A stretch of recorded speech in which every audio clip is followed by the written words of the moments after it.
రాష్ట్ర ప్రభుత్వం ప్రజలకు ప్రభుత్వ సేవలను అందుబాటులో ఉంచాలని ముఖ్య ఉద్దేశంతో 2019 ఎంతో ప్రతిష్టాత్మక గ్రామ వార్డు సచివాలయాన్ని ఏర్పాటు చేసి తద్వారా విద్యుత్ సేవలను ప్రజలకు చేరువ చేయడానికి energy assistant, junior linemen, grade 2 ఉద్యోగాలను ఎలక్ట్రికల్ డిపార్ట్మెంట్ ద్వారా నియమించారు.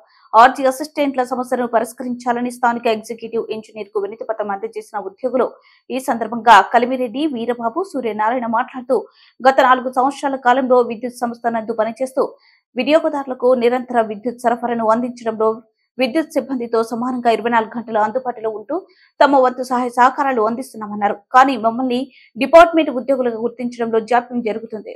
విద్యుత్ శాఖ ఉద్యోగులు చేస్తున్న పనే మేము చేస్తున్నాం. కానీ వేతనం మాత్రం సచివాలయ ఉద్యోగులు వేతనం ఇస్తూ మా శ్రమను దోపిడీ చేస్తున్నారు. మేము సచివాలయానికి చెందిన ఉద్యోగులమా అని కొంతమంది, ఎలక్ట్రికల్ డిపార్ట్మెంట్ ఉద్యోగులమా కొంతమంది చెబుతున్నా ఏ సంస్థకు చెందుతున్నామో అని మాకే తెలియని అయోమయంలో ఉంటూ పనిచేస్తున్నాము. దీనిపై రాష్ట్ర ప్రభుత్వం, ఏపీ ఈపీడీసీఎల్ సంస్థ కలిసి మా సమస్యను పరిష్కరించాలని కోరుతున్నారు. ఈ కార్యక్రమంలో కలిమిరెడ్డి వీరబాబు, జి సూర్యనారాయణ తదితరులు పాల్గొన్నారు.